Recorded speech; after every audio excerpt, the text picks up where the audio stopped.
Di video sebelumnya kita bahas soal insomnia, tentang malam-malam yang terasa panjang dan kepala yang gak mau diam.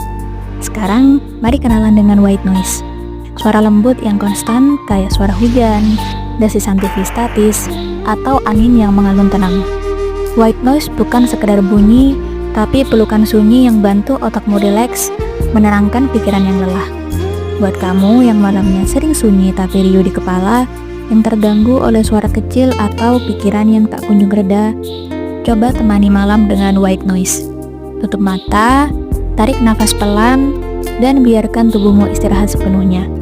Karena malam bukan musuh, dia cuma butuh irama yang tepat.